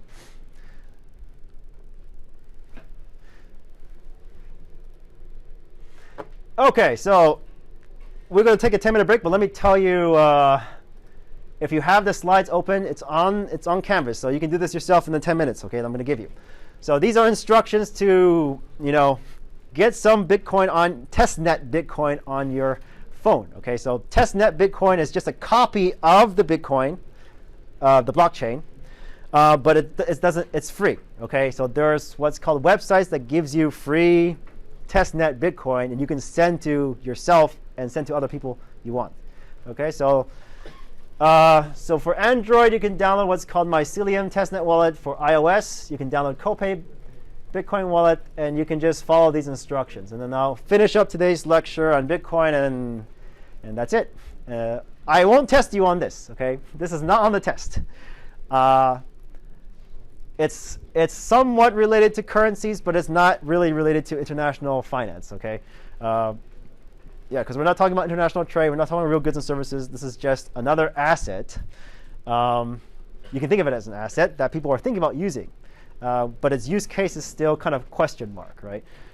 Any case, try it out yourself. We'll reconvene in 10 minutes. So I don't know if you had the chance to do it yourself, but if you created a wallet and you want to send yourself some testnet Bitcoin, go to this address, type your address out. OK, maybe it's not clear what an address is first. So let me explain what an address is first. So maybe you didn't have the chance yet, but anyways, let me explain what an address is. So this is what I'm going to do. I'll explain what an address is, tell you how to get some testnet Bitcoin, and then we'll watch the video explaining how Bitcoin works. Okay. All right. So the way Bitcoin so-called wallet is created requires multiple clever steps in not finance. Okay, cryptography. This is more computer science, internet technology stuff. Okay. So what you do first is you create what's called a private key, right? This is like there's a way to create unique private keys that it's impossible to get the identical key if somebody were to create it offline. All right. So once you have a private key, you can create a public key, and we submit this publicly through several what's called hash functions, which is just translating this key into another set of numbers and letters, and you do it again so that you have a way to secure. It makes it impossible to go from this way back to reverse engineer your private key. So we create multiple layers of security so that's impossible. It's very easy to go from one way to go from private key to public address, but it's impossible to go from public address to private key. That's the whole point of this cryptographic stuff. Okay. With the public key, you can create many infinite amounts of addresses. Okay, this is the address you give to people to send money to you. Okay, so with the public key, you can verify that somebody has sent you something. Okay, the private key is specifically used to write transactions. Okay, so public key used to prove that someone pays you money. If you have a private key, which is a way to sign your name essentially, it's used to prove that you have created the transaction. So with these two keys, you so-called own your money. So based on this set of criteria or setup, cryptographic setup, you have what's called a Bitcoin wallet, and the wallet itself is your bank, right? Because you're the one being able to write transactions. You can write the check, right? And somebody can deposit money in your account. So you are the bank. Okay, you are the bank. Okay, so once you create an account, you can create your own public address. And with that address, you can send yourself some money through this website. Here, sorry. So just follow these instructions depending if you have Apple or you have Apple. So Apple or okay, I can't highlight that because it's not HTTPS. Bitcoinfaucet.u01.net. I think that's what it is.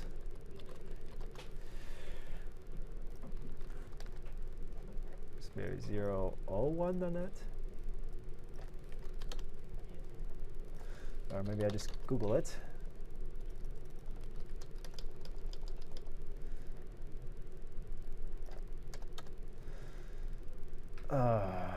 This one.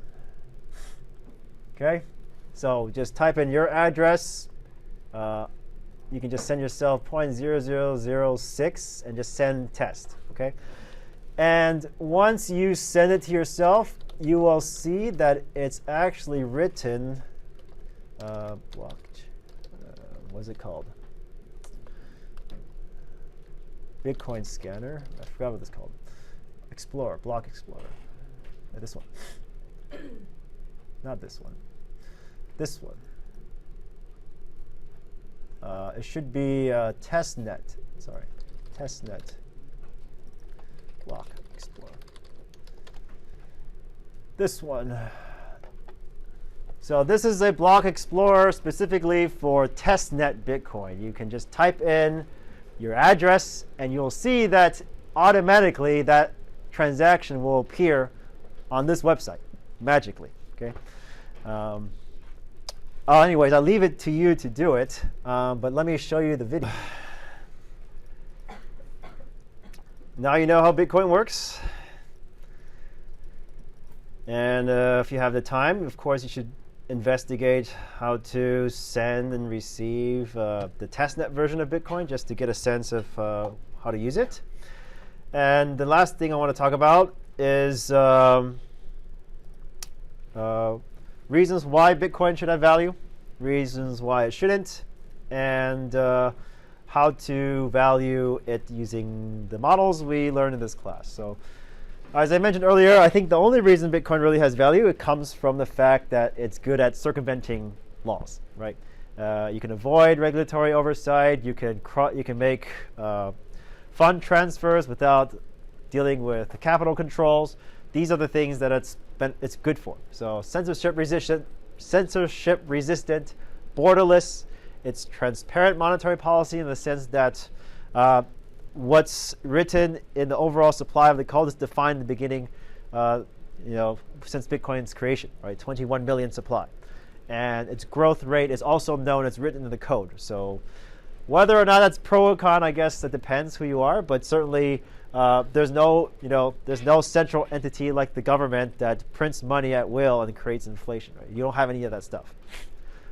Immutable in the sense that it's very, very difficult to change certain transactions. So if you want something that's to be written on the blockchain, it's very, very hard to go back and correct it or change it. So these are features, I guess, but of course, being immutable is also bad. What if there's a fraudulent charges, right? Something like that. That's something that you probably don't want to use Bitcoin for. Okay.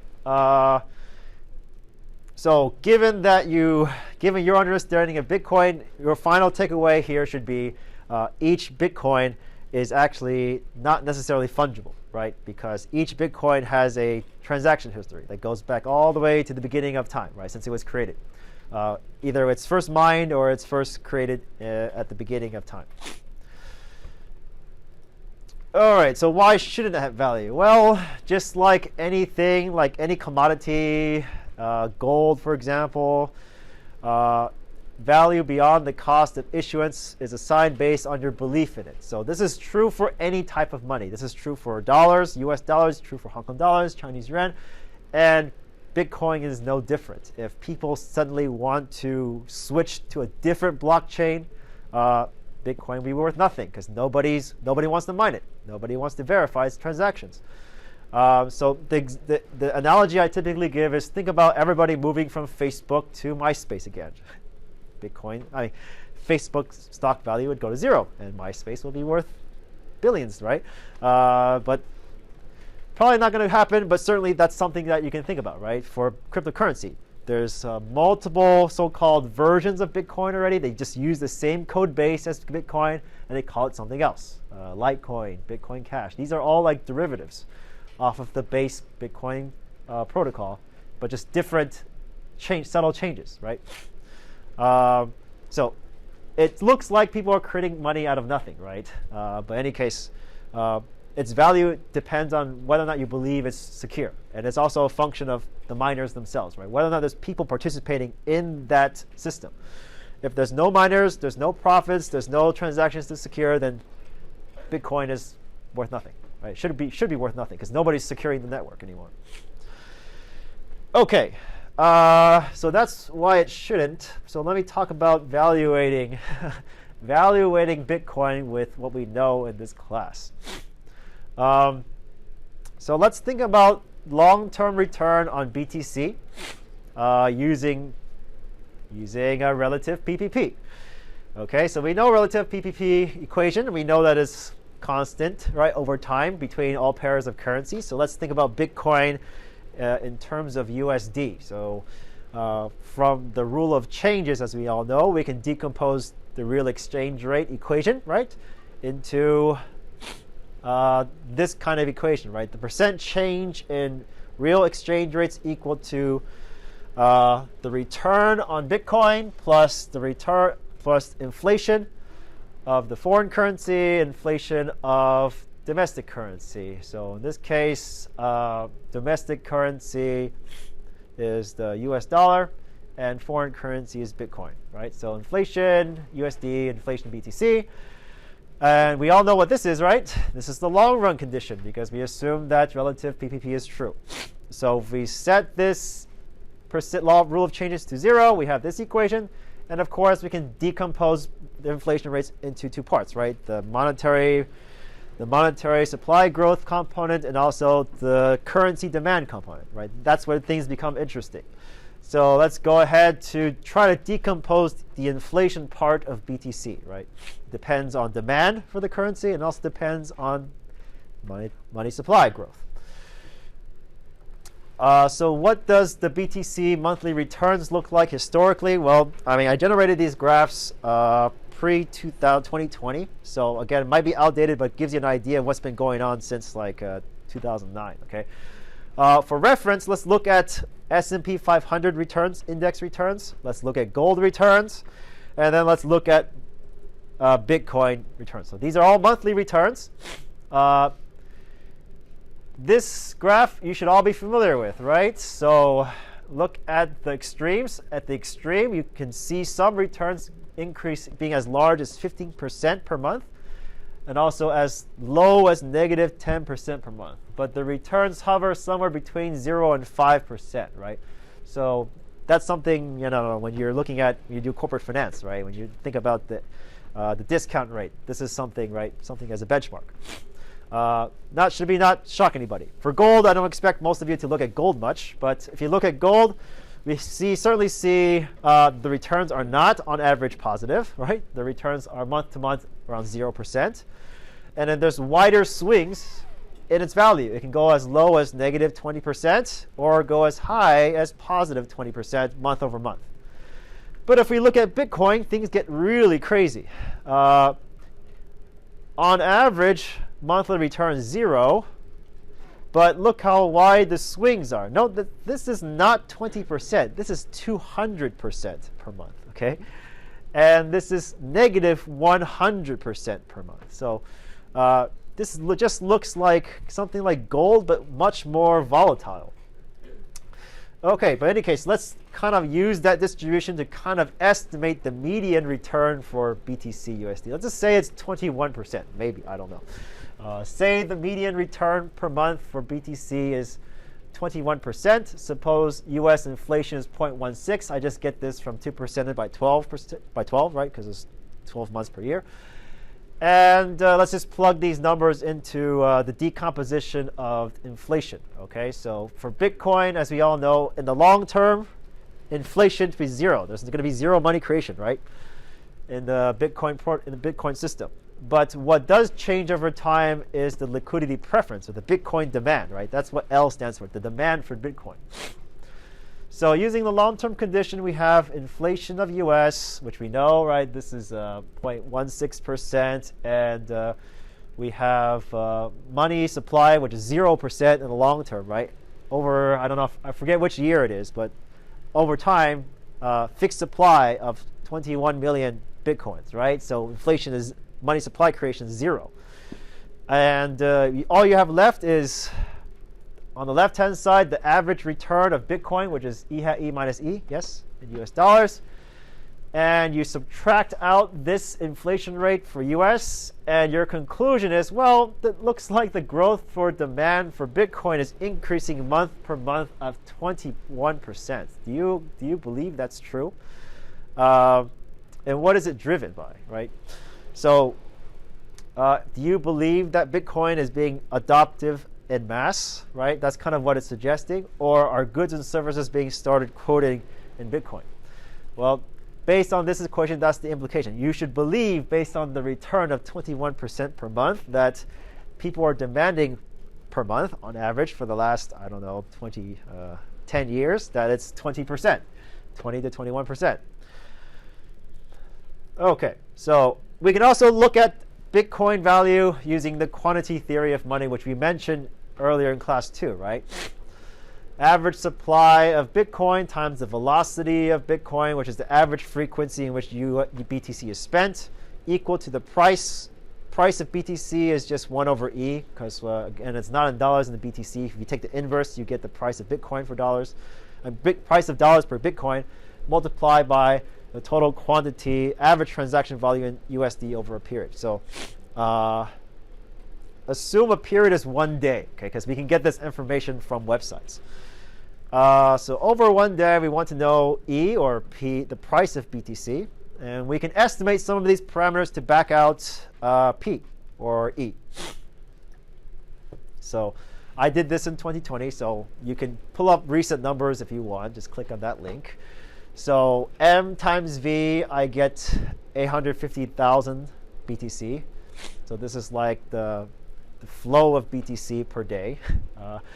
Q, quantity of money that's being, I think, spent, is $460 million. Yeah, transaction volume. So yes, 461 million USD. And given MVQ, you can solve for P, right? Just plug those numbers in. You should get a price of 0.0019 BTC per USD. Take the inverse, you get an exchange rate of 538 USD per 1 BTC. And at that time of April 2020, it's $6,000. So you can see there's a drastic gap between these two values. Now it's 30,000. Okay, so I don't know. But anyways, these are just macro models trying to explain the price of BTC, and you can obviously do this exercise yourself. Okay. Okay, so it seems like our macro models that we're using is not very useful. So most economists would agree that Bitcoin is primarily driven by speculation and news. Okay, so if something that's driven by speculation and news, then that we typically call that asset, a bubble. Okay, so fundamentals. What fundamentally characterizes a bubble? Well, it has limited supply, has high volatility. 21 million, very, very volatile. 200% increase, minus 100% for returns over a month, right? It's crazy. High trading volume, as you can see, right? These numbers are astronomical, right, per day. Do you really believe that there's 460 million US dollars being transacted using Bitcoin? I don't know. But I'm skeptical, okay? And another way to kind of verify that this is primarily speculation driven, we can see that if information diffusion is actually driving its price. So we can look at momentum, we can check momentum, we can actually check if the Bitcoin price is very, very correlated with news announcements, like someone's Twitter post or Wall Street Journal decided to publish an article on Bitcoin. You can do these things. Or just checking Google Trends, right? We can relate Google Trends with Bitcoin price and see if it's correlated. We can do that. So let's go ahead and do that. All right, momentum. So something that's serially correlated, we typically say, it's most likely speculative. So as benchmarks, we're also using S&P 500 and gold. So how do you check serial correlation? Well, we just run this very simple regression. Future price, future return on past returns, right? A is a constant, B is a beta is the regression coefficient. That's your error term. We estimate B. S&P 500, not statistically significant. So month over month returns are not serial correlated. For gold, also statistically insignificant. So I hope you can read T-stats, right? T-stats. So low T-stats, an absolute value means is not significant, okay? But for Bitcoin, look at the T-stat. It's close to 3. So it's statistically significant, at least in the 5% level. And if it's still correlated as a beta coefficient of 0.28. So among all the benchmark assets, even for gold, which is also quite speculative, Bitcoin is very, very serial correlated monthly in terms of monthly returns. Bitcoin attention. Okay, so what I'm doing here is I plot the Bitcoin price on the top. So this is just the raw levels. This is only up to 2018. Okay, things are much crazier later on. I'm also plotting Google Trends. And just based on this photo, you can already see that they look pretty much the same. And if we regress, if we just do a very simple correlate, just a scatter plot, right? And just draw and estimate a best fit line, this is what it would look like, okay? And if you were to get the R squared of this regression line, it's 88%. So what that means is that close to 90% of the month-to-month variation in Bitcoin price is explained by Google Trends, or just attention from the internet.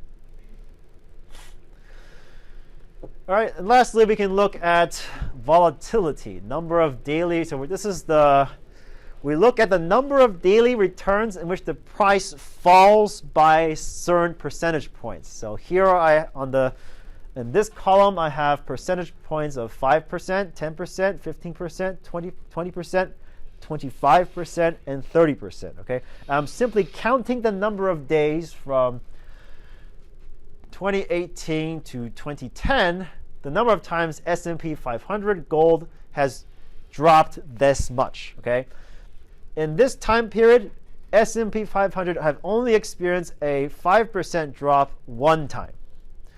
For gold, 3 times. All else 0. Okay, so 5% is the lower bound. Okay, Bitcoin, 5% drop, 194 days out of this period. 10% drop, 81 times.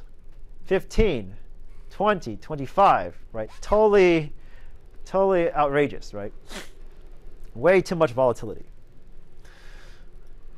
All right, so the takeaway, I am not an expert on the technology, okay? I'm just an economist. I can only really just work with economic models and try to explain these models in the context of the things you learned in this class. And I did some very, very simple, statistical analysis by relating Bitcoin with S&P 500 and gold to show you that Bitcoin is a completely different animal, and it looks like it's driven just by attention. Its use case, however, it depends. I don't know.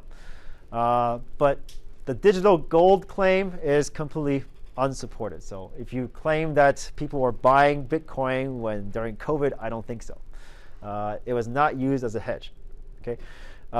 End of the day, all currencies, including fiat currencies and crypto, derive its core value, at least from the economist's point of view, from being able to buy real goods and services. As you all know, El Salvador is trying that experiment where they try to price currencies in Bitcoin, but I don't think it's going very well. People are still using dollars over Bitcoin.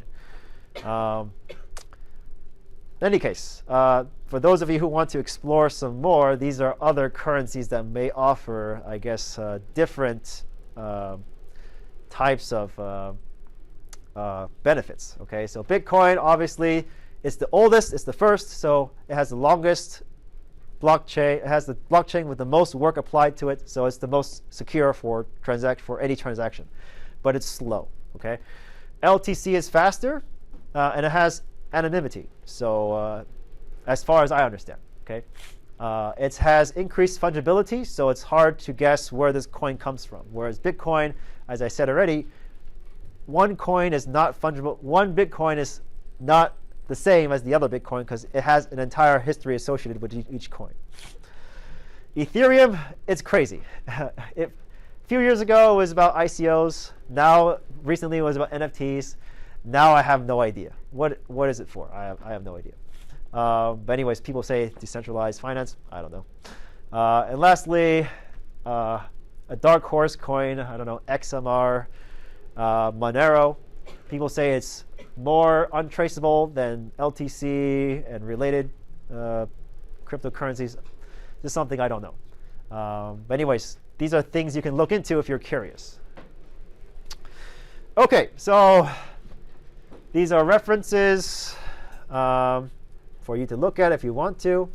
And so I want to conclude this class by giving you example questions from the CFA related to blockchain. Okay, so which you may see on the exam if you decide to take it. So let's just go over these 3 questions together, and then we'll say our goodbyes. So, question 1: a government decides it will privatize vehicle registrations if the province's auto insurance companies can record and maintain ownership titles using distributed ledger technology.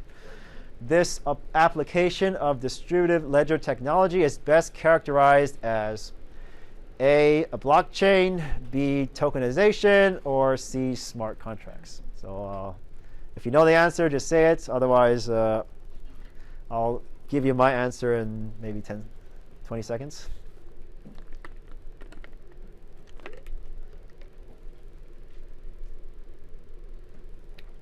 Yep. Yes, very good. So as you can see, the priorities or the desires of the government has nothing to do with securing transactions. It's just storing information. So it's most likely not a blockchain.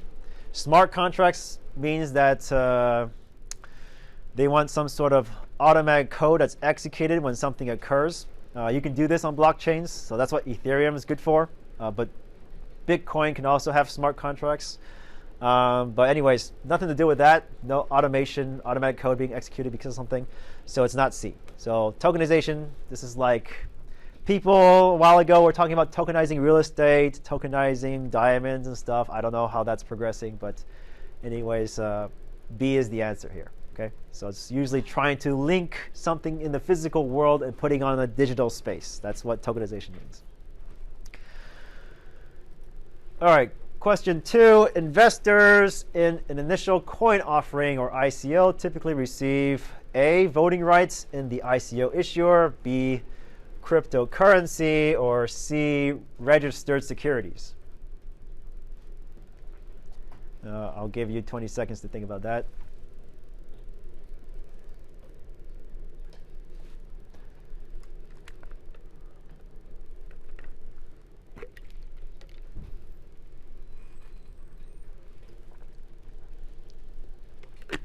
All right.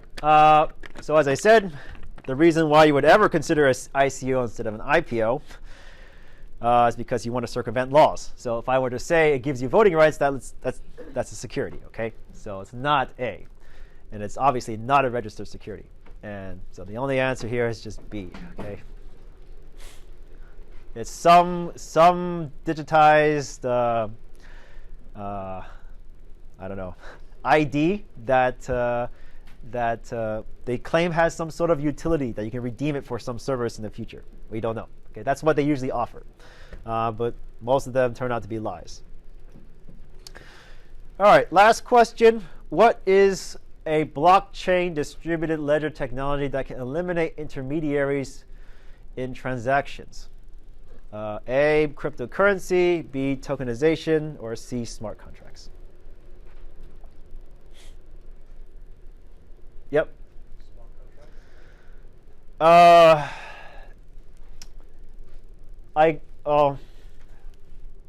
Let me think. Let me see. I think the focus is on eliminating intermediaries. So I think that's the cryptography part of the solution. So I think in existence, most of the smart contract blockchains are cryptocurrencies. So I guess C could be right. But I think the last time I checked, I think the answer is A. So cryptocurrency.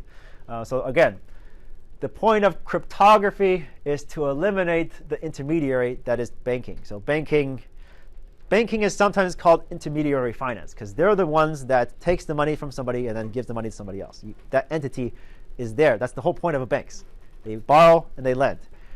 They're the ones that verifying whether investments are worthwhile, and they're the ones that takes the risk on behalf of you. Okay, so if you want to eliminate that intermediary, you have to decentralize. You have to decentralize it somehow, right? And that's done through cryptography.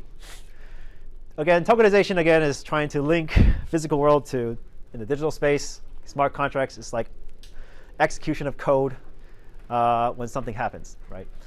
Okay, that's all I have for you. So congratulations on completing this course. Let me just summarize what you learned. You learned a framework to understand how exchange rates are related to interest rates, prices, and international trade. And also you understood, now you have a better understanding where the role of central banks in influencing exchange rates. So how central banks, government policy influence economic output and through exchange rates, and also lastly, how to manage FX risk through derivatives. So I hope you learned a lot in this class, and you can draw on the economic tools that I taught you here, and good luck in your futures. And of course, if you haven't filled out your TOQs, please do so. Positive feedback helps and it allows me to teach this class in the future. All right, so I'm happy to answer questions about the final if there's any. Otherwise, good luck, and See you finals day.